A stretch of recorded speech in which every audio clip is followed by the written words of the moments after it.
कांग्रेस के वरिष्ठ नेता प्रमोद तिवारी गुरुवार शाम को वृंदावन आए, जहां उन्होंने ठाकुर बांके बिहारी मंदिर में दर्शन व पूजन कर आशीर्वाद ग्रहण किया। वहीं सेवायत गोस्वामी द्वारा उनका पटुका उड़ाकर स्वागत किया गया।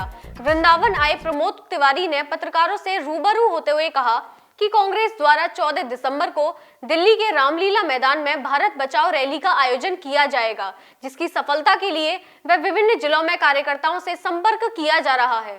प्रमोद तिवारी ने कहा कि देश की आर्थिक आजादी, नौजवानों के भविष्य एवं किसानों को उनकी उपज का उचित मूल्य मिले, छोटे व्यापारी व उद्योगपतियों को तबाह होने से बचाने के लिए इस रैली का आयोजन किया जा रहा है। उन्होंने कहा कि पीएम नरेंद्र मोदी ने देश की अर्थव्यवस्था को तबाह और बर्बाद कर दिया है। बलात्कार की घटनाओं पर उन्होंने कहा कि इस समय सुप्रीम कोर्ट और हाई कोर्ट ना हो तो पूरी तरह तानाशाही है। साथ ही हैदराबाद कांड के सवाल पर उन्होंने कहा कि आरोपियों को कड़ी से कड़ी सजा नैसर्गिक न्याय के माध्यम से मिलनी चाहिए थी।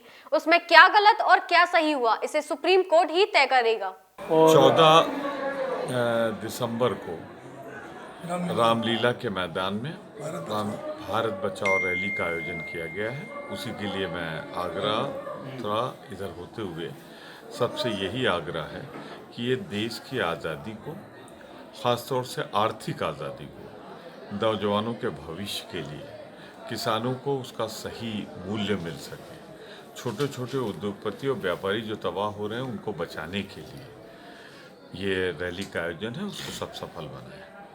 मोदी जी ने इस देश की अर्थव्यवस्था को तबाह बर्बाद कर दिया है। कहने को तो ये 4.5% GDP है, पर सच्चाई अलग है। 4.5% 2014 में जो इनपुट बदला गया है, मानक बदला गया है, उसके कारण दिखा रहा है, वरना तो ये 3-3.5% GDP आ चुकी है। और 1% GDP घटने का मतलब है 1 करोड़ से आसपास लोग बेरोजगार हो जाते हैं, लाखों करोड़ का देश का नुकसान होता है। और उन्हीं सब से ध्यान हटाने के लिए कभी वो सिटीजन बिल लाते हैं, कभी वो 370 करते हैं। उसका एकमात्र कारण है कि अर्थव्यवस्था की तबाही बर्बादी से हटाने के लिए। अब मजाक हो गया, प्याज 200 रुपये किलो तक बिक गया, किसान को 5 रुपये किलो भी नहीं मिला। 200 रुपये किलो अगर बिकी है तो 195 रुपये प्रति किलो, ये कौन मुनाफा कमा रहा है? तो मोदी सरकार में मुनाफाखोर, कालाबाजारी करने वाले हैं। भाई ये मान लेता प्याज है ही नहीं, प्याज है पर 200 रुपये किलो में उपलब्ध है, 20-25 रुपये किलो में उपलब्ध नहीं है। किसान से 2 रुपये, 4 रुपये, 5 रुपये में खरीदा गया। ये आर्टिफिशियल क्राइसिस पैदा की गई। जब बारिश हो गई थी, मालूम था प्याज की आमद कम होगी, तो क्यों नहीं अफगानिस्तान से पहले खरीदने का निर्णय लिया गया?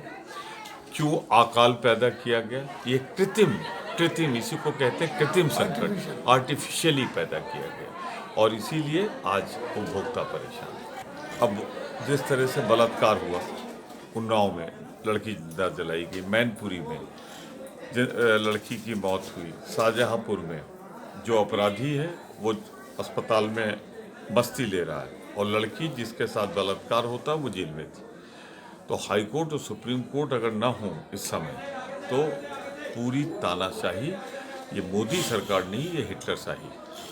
तो इस हैदराबाद वाले कांड को आप क्या कहेंगे? हैदराबाद कांड में जिन लोगों ने किया है उन्हें कड़ी से कड़ी सज़ा मिलनी चाहिए थी, लेकिन उनको एक नैसर्गिक न्याय जो है उसके माध्यम से सज़ा देनी चाहिए। अब चूंकि सुप्रीम कोर्ट ने आज ऑर्डर कर दिया है इंक्वायरी, सुप्रीम कोर्ट के रिटायर्ड जज के नेतृत्व में समयबद्ध कर दिया है, तो हमें प्रतीक्षा करनी चाहिए। क्या वो सही हुआ, क्या गलत हुआ, ये तो सुप्रीम कोर्ट अब तय करेगा। देश अराजकता की ओर नहीं, देश हिटलर शाही की ओर जा रहा है, तानाशाही की ओर जा रहा है। और चूंकि अराजकता इसलिए पैदा हो रही है, तानाशाही की ओर जा रहा है। मोदी जी बिल्कुल उसी रास्ते पे चल रहे हैं, इनकी सरकार जिस रास्ते से हिटलर चला था।